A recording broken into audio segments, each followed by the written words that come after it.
आज मैं जिस सब्सटेंस के बारे में बात करने वाला हूं, जिस ड्रग के बारे में बात करने वाला हूं, वो इतना कॉमन है कि इसको आपको अपनी लाइफ में बना के ही रखना चाहिए, चाहे प्रॉब्लम हो चाहे प्रॉब्लम ना हो। लेकिन जितना कॉमन ये है उतना अनकॉमन इसका इफेक्ट है। मतलब इतना ज्यादा लाइफ सेविंग ड्रग है कि इसने कईयों की जिंदगी बचा ली है। और ये है कुछ नहीं, ये केवल इलेक्ट्रॉल पाउडर है जो मेरे हाथ में आप देख रहे हैं। ये इलेक्ट्रॉल पाउडर किसको दिया जाता है? आप तो सोच रहे हैं कि इलेक्ट्रॉल पाउडर तो उसको दिया जाता है जिसको कोई वीकनेस हो, जिसको लूज मोशन हुआ हो। लेकिन थोड़ा सा रुकिएगा, जरा बात को समझिएगा।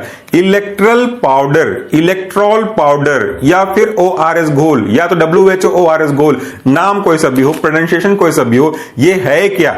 ये है इलेक्ट्रोलाइट्स के कॉम्बिनेशंस। इलेक्ट्रोलाइट्स क्या है? हमारी बॉडी में अलग अलग तरह के इलेक्ट्रोलाइट्स होते हैं, sodium, potassium, magnesium, calcium etcetera.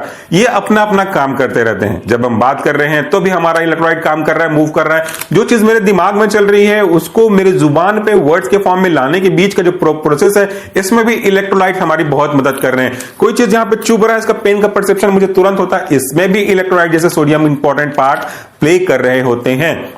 तो जब कभी भी आपकी बॉडी में इन इलेक्ट्रोलाइट्स की कमी हो जाती है तो आपकी बॉडी में इन सभी चीजों की एक्टिविटी पे फर्क पड़ता है, ना केवल लूज मोशन। तो ये एक्टिविटी क्या है? ये एक्टिविटी है सुनना, समझना, रिस्पॉन्स करना, रिएक्ट करना, रिफ्लक्स मारना। लेकिन इन सब में प्रॉब्लम कब होने लगेगी? जब इलेक्ट्रोलाइट्स की कमी होने लगेगी। इलेक्ट्रोलाइट्स की कमी होगी कब? ये समझिएगा जरा, यही इंपॉर्टेंट पॉइंट है।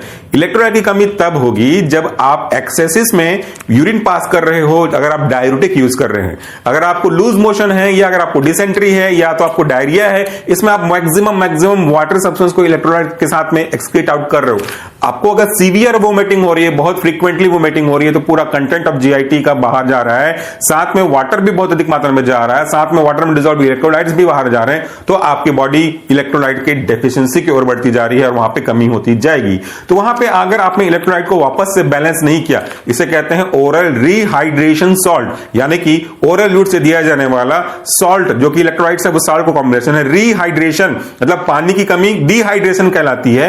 रिहाइड्रेशन मतलब वापस से उस कमी को पूरा करना जो कि इलेक्ट्रोलाइट की कमी की वजह से, पानी की कमी की वजह से हो गया हो।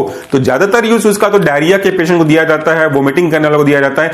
लेकिन अगर आप सर दर्द में हैं, आपको बहुत ज्यादा थकावट फील हो रही है और आपको अगर ब्लड प्रेशर की बहुत बड़ी प्रॉब्लम नहीं है, नॉर्मल रेंज में रहते हो, तो आप इलेक्ट्रोलाइट का पाउडर दिन में भी एक बार आप चाहें तो किसी भी समय में यूज कर सकते हैं। थोड़ा थोड़ा मिला के पीजिए या फिर दिए गए क्वांटिटी के अकॉर्डिंगली उसका यूज कीजिए, क्योंकि पाउच अलग अलग आते हैं। छोटा पाउच आता है, बड़ा पाउच आता है, डिब्बा आता है। कौन सा पाउच यूज कर रहे हैं उसमें इसमें साफ साफ लिखा हुआ होता है कि इतने कंटेंट ऑफ द पाउडर को इतने ml ऑफ वाटर में डिसॉल्व करके लेना चाहिए। तो उसको अकॉर्डिंगली आप दिन में एक दो बार आराम से ले सकते हो।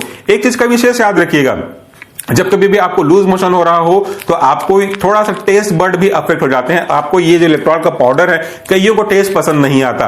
भाई टेस्ट के पीछे मत जाइए, इसके यूज के ऊपर जाइए। अगर आपको पर्टिकुलर टेस्ट पसंद नहीं आ रहा, पर्टिकुलर टेस्ट मतलब ऑरेंज फ्लेवर, लेमन फ्लेवर या कोई और फ्लेवर पसंद नहीं आ रहा, तो प्लेन पे जाइए। प्लेन पे नहीं जा रहे हो तो ऑरेंज पे जाओ, लेमन पे जाओ या फिर किसी और पे जाओ। फ्लेवर चेंज कर सकते हो, लेकिन कॉन्स्टिट्यूएंट तो आपको लेना ही पड़ेगा ताकि आपके बॉडी में वापस से इन इलेक्ट्रोलाइट्स को बैलेंस कर सकें और जो बॉडी की एक्टिविटी है, प्रॉपर रिस्पॉन्स करना, सोचना, समझना, रिफ्लक्स मारना या फिर एक्टिविटी करना, वो पूरा कर सकें। तो छोटा सा पाउच है इलेक्ट्रॉल का, लेकिन फायदा बहुत बड़ा है, ब्लास्टिंग इफेक्ट है। कभी भी किसी को लूज मोशन हो, वोमिटिंग हो, तो सबसे पहले सलाह देना मत भूलिएगा कि ORS सॉल्यूशन जरूर दिया जाए उनको। बाकी ट्रीटमेंट आपके डॉक्टर के अकॉर्डिंग चलता रहेगा। ORS should be started as soon as possible and as long as possible, जब तक वो डॉक्टर ने कह रहा है तब तक। Thank you so much for watching this video. नमस्कार, टेक केयर।